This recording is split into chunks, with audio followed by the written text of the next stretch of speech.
ፔሮል ምንድነው? ፔሮል ወይንም የደሞዝ ክፍያ አንድ መስሪያ ቤት ለሰራተኞቹ በአንድ የክፍያ ወቅት ብዙውን ጊዜ በወር የምንለው ማለት ነው በሁለት ሳምንትም ሊከፈል ይችላል የሚከፍለውን አጠቃላይ የደሞዝ መጠን አበል ቦነስ እና ለመንግስት የሚከፈሉ ግብሮች ጨምሮ የሰራተኞች ክፍያ ስርዓት ማለት ነው ፔሮል ማለት።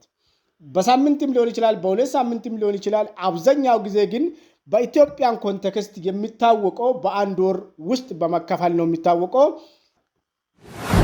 ሲቀጥል የፔሮል ሺቱ ወይንም የደሞዝ መዝገብ እንላለን። ፔሮል ሺት ማለት የደሞዝ መዝገብ ማለት ነው። እዛ ከላይ ያየነው ፔሮል ወይንም የደሞዝ ክፍያን በአንዳንድ ወር ወይንም በሁለት ሳምንት የሚከፈለውን በሰንጠረዥ መልክ የሚይዝ ምዝገባ አለ። እሱም ምንድነው? የህግና የተቋም ተቀናሾችን፣ አባሎችን፣ የትርፍ ሰዓት ክፍያዎችንና የተጠራ ደሞዝ በዝርዝር አስልቶ የሚያሳይ አጠቃላይ የሂሳብ መዝገብ ሰነድ ማለት ነው። what is parts of payroll sheet? ፔሮል ሺት ምን ፓርት አለው? ለምሳሌ employee information one of the parts of payroll sheet ወይንም የሰራተኛ መረጃ የምንለው it contains employee ID, full name, job title and department. let's say እዚህ ጋር እንደምናገኘው ማለት ነው this one is the payroll sheet. we call it the payroll sheet. ፓርቶች አሉት። አንደኛ employee details አለ፣ then earning አለ ወይንም ገቢዎች፣ statutory deduction ወይንም ህጋዊ ቅናሾች አሉ፣ final payment እንዲሁም company liability ወይንም የአሰሪ ግዴታዎች አሉ። employee details ምን ያካትታል? ቅድም እዛ ጋር ያያየን እንደነበረ ID, employee name, job title, department እነዚህን ያካትታል። earning የምንላቸው ደግሞ basic salary, transport allowance, overtime, gross taxable income እነዚህን earning part ውስጥ እናካትታቸዋለን ማለት ነው። ሌላ statutory deduction ወይንም ህጋዊ ቅናሾች የምንላቸው pension አለ፣ other deduction አለ፣ income tax አለ፣ total deduction አለ። አራተኛው the main part የምንለው ደግሞ final payment ወይንም የመጨረሻ ክፍያ net pay የተጣራ ክፍያ እንዲሁም የተጣራውን ክፍያ ወደ ባንክ ተልኮ ለሰራተኛ የሚገባ cash to bank ወይንም ለባንክ የሚላክ ሂሳብ ልንል እንችላለን። መጨረሻ ላይ company liability ነው። company liability እንደሚታወቀው እነዚህ እስካሁን የዘረዘርናቸው የcompany liability ሆኖ ሳለ ግን የሰራተኛ ፔንሽን ላይ 11% አለች። so employee information ቅድም እንዳየነው ምንድነው የሚያሳየው? contains the employee ID, full name, job title and the department ነው። basic salary earningoች ከምንላቸው ማለት ነው። basic salary ወይንም መሰረታዊ ደሞዝ the base salary agreed upon in the employment contract excluding allowance and overtimes. basic salary ማለት መጀመሪያ ተወዳድረን ወይ ሪከመንድ ተደርገን ወደ አንድ ድርጅት ከመጣን በኋላ ሌላው ምንም አይነት እንቅስቃሴ ሳናደርግ የደሞዝ ድርድር ላይ ነው የሚንገባ። ደሞዙን ተደራድረን ከተስማማን በኋላ ደብዳቤ ወጥቶ ፈርመውበት እኛም ፈርመን እንቀበላለን ደብዳቤው ማለት ነው። ያነ ፈርመን የተቀበልነው ደብዳቤ ከምን ውጪ ከአላዋንስ እና ከኦቨርታይም እንዲሁም ሌሎች ተጨማሪ ክፍያዎች ውጪ ቤዚክ ተብሎ የሚጠራ ጡረታም ከዚህ ነው የሚሰላ። ሌሎች ነገሮችም እንደና አገልግሎትም ካሉ ከቤዚክ ሰላሪ ነው የሚሰላ። ሶ ቤዚክ ሰላሪ ማለት ከምንም ነፃ የሆነ ስንቀጠር ወይንም የቅጥር ሁኔታችን ኮንትራክት ሲንፈርም መጀመሪያውኑ ሲሰጠን ደብዳቤ ላይ አስፍሮ የሚሰጡን ማለት ነው። አላዋንስ ወይንም አባል ማለት ነው። ኤክስትራ ቤኔፊትስ such as transportation, housing or position allowance እነዚህ ብቻ አይደሉም። አላዋንስ የሚባለው ሃርድሺፕ አላዋንስ አለ፣ ፉድ አላዋንስ አለ፣ ካምፕ አላዋንስ አለ። so many allowances are there. እነዚህም some are taxable while others are tax exempted up to statutory limits የሆነ ሊሚት አላቸው የተወሰኑ ከታክስ ፍሪ የሚሆኑበት፣ አብዛኞቹ ደግሞ ታክሰብል ናቸው። የትኛው ነው ታክሰብል የትኛው ነው ታክስ ኤግዘምፕትድ የተባለው በሚቀጥለው ቪዲዮ ለይቼ አሳያችኋለሁ ማለት ነው። ሌላው what among the parts of a payroll sheet of overtime payment የምንለው ወይንም የትርፍ ሰዓት ክፍያ የምንለው ነው። የትርፍ ሰዓት ክፍያ ምንድነው? እንዲሁም ምን ፓርት በስሩ ይዟል? additional compensation earned for working outside regular working hours ከስራ ሰዓት ውጪ ተጨማሪ ከስራ ሰዓት ውጪ የምንሰራ ስራ ማለት ነው። ለምሳሌ እዚህ ጋር እንደምታዩት ኦቨርታይም ፔመንት ይላል። ኦቨርታይም ፔመንቱ አራት ዋና ፓርቶች አሉት። አንደኛ ዴይ ታይም ኦቨርታይም፣ ሁለተኛ ናይት ታይም ኦቨርታይም፣ ሶስተኛ work rest day or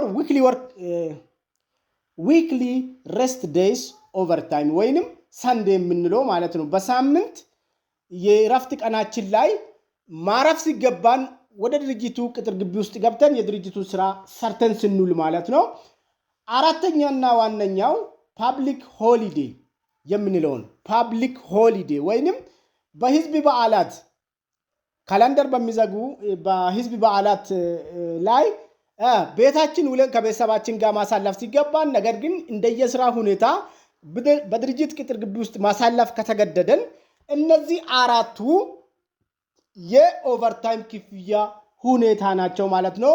ለምሳሌ ዴይ ኦቨርታይም የምንለው ከጠዋቱ 12 ሰዓት እስከ ምሽቱ 4 ሰዓት ላይ ከስራ ሰዓት ውጪ የምንሰራው የኦቨርታይም ሁኔታ ማለት ነው።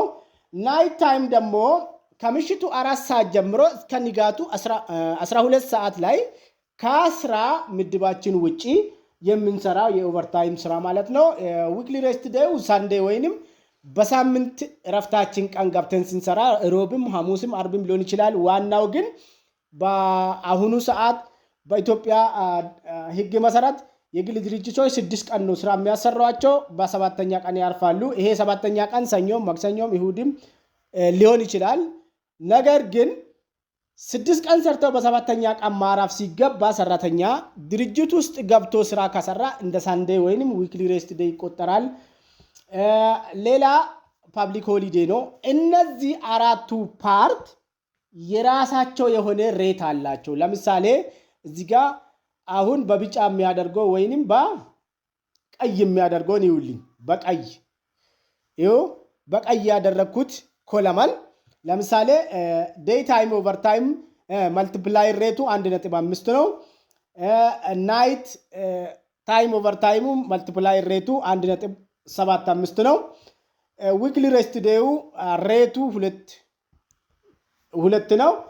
ፐብሊክ ሆሊዴው ሬቱ 2.5 ነው። ሶ ኦቨርታይም ማለት እነዚህ አራት ሁኔታዎች ያሟላና በአራቱ ሁኔታዎች መልቲፕላይ ሬት ለየብቻ ያለ ማለት ነው። ግሮስ ሳላሪ ወይንም ጠቅላላ ደሞዝ ቅድም እንዳየነው ነው። ግሮስ ሳላሪ ማለት the total earning before any deduction calculated as ከምንም ተቀናሽ ምንም ሳይቀነስ። ለምሳሌ ግሮስ ሳላሪ ማለት መጀመሪያ ከቤዚክ ጀምሮ አላዋንስ ኦቨርታይም እነዚህን ደምረን የምናገኘው ማለት ነው። ስታቹተሪ ዲዳክሽን የምንላቸው አሉ ቅድም ያየናቸው ማለት ነው። የህግ ተቀናሾች ለምሳሌ ዲዳክሽን ሪኮርድ ባይ ኢትዮጵያ ላው ስፔሲፊካሊ ኤምፕሎይ ፔንሽን 7% እንደ ኤምፕሎይ ኢንካም ታክስ ፔይ የምንላቸው ግዴታ የሆኑ ተቀናሾች አሉ። ቮሉንተሪ ዲዳክሽኖችም አሉ። የፍቃደኝነት ተቀናሽ ነን ስታቹተሪ ዲዳክሽን እንላለን። ላይክ ሳላሪ አድቫንስስ፣ ክሬዲት ዩኒየን ሎን፣ ፔናልቲስ ኦር ዩኒየን ዲዩስ እነዚህ ግዴታ ያልሆኑ እንደ መንግስት ግዴታ ያልሆኑ ነገር ግን በፔሮል ላይ ሊቀነሱ የሚችሉትም ማለት ነው። ለምሳሌ ላይክ ሳላሪ አድቫንስ አንድ ሰው ወሩ ሳይደርስ የተወሰነ ፐርሰንቱን አድቫንስ ከወሰደ ከደሞዙ በወሩ መጨረሻ ላይ ከፔሮል ሺት ላይ ነው የሚቀነሰው።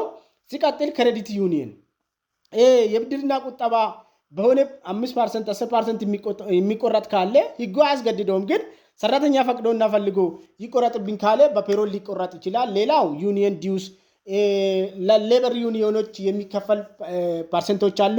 እነዚህ ምንድነው የሚባለው? ፍቃደኝነት ተቀናሾች ይባላሉ። ሲቀጥል ቶታል ዲዳክሽኑ ምንድነው? እንደና ስታቹተሪ ዲዳክሽን እንደና ታክስ እንደነ ፔንሽን እነዚህ ሁሉ ተደምሮ ከቶታል ዲዳክሽን የምንላለ ማለት ነው። ወይንም ጠቅላላ ተቀናሽ the sum of all statutory and voluntary deduction ነው ጠቅላላ ተቀናሽ የምንለው ማለት ነው። መጨረሻ ላይ የምናገኘው ፔሮል ሺቱም የተፈለገበት ዋነኛ ምክንያት እቺ ኔት ፔይ ለማግኘት ነው። ኔት ፔይ the very necessary part ማለት ነው። ኔት ፔይ let's say በቀይ እንዲህ ያሰመርኳት እቻት net pay ወይንም የተጣራ ደሞዝ the final take away pay deposited into the employee's account ድሮ ያው በወረቀቱ መጨረሻ ላይ ተፈርሞ ነው የሚወሰደው nowadays ግን ወደ ሰራተኛ አካውንት ነው በቀጥታ የሚገባው የባንክ ደረሰኝ ራሱ ፍርማ ነው በሚባል ማለት ነው so calculated as net pay እንዴት ነው ካልኩሌት የሚደረገው gross salary ሲቀነስ total deduction ነው ቅድም አይተናል gross salary ማለት ይሄ ነው gross salary ቤዚክ ሲደመር ትራንስፖርት አላዋንስ ሲደመር ኦቲ እና ሌሎች ኢርኒንጎች ተደምረው gross salary ነው የሚሰጡን እነዚህ statutory deductionዎች ግዴታና ግዴታ ያልሆኑ ተቀናሾች ተደምረው ምንድነው የሚሰጡን total deduction ይሰጡናል ማለት ነው እዚህ ጋር በቀይ ላርግና total deduction ይሰጡናል so እዚህ ጋር net pay let's make it with a yellow color እዚህ ጋር net pay እነዚህ ሁለቱ gross taxable income እና total deduction ሲቀናነስ ሰራተኛ ኪስ ላይ የሚገባውን ነው የምናገኘው ማለት ነው እዚህ ጋር በመጨረሻ 53913 ብዬ እዚህ ጋር ያስቀመጥኩትን ይሄው በቀይ እንትን በቢጫ እንትን ያረኩትን ነው የምናገኘው ሶ እንዴት ይሰራል የሚለው የፔሮሉ ፎርሙላ ለምሳሌ በተለይ ከሁሉም በላይ አነጋጋሪና እንትን የሆነው ምንድነው ይሄ የኢንካም ታክስ በኤክሴል ፎርሙላ እንዴት ይሰራል የሚለውን ጨምሮ ሙሉ ፔሮል ሺቱን ምን ያካትታል የሚለውን ራሱን የቻለ ቪዲዮ ቀዳላችኋለሁ እሱ እንዳያሳስባችሁ ለዛሬ ግን ያያየን ያለ ነው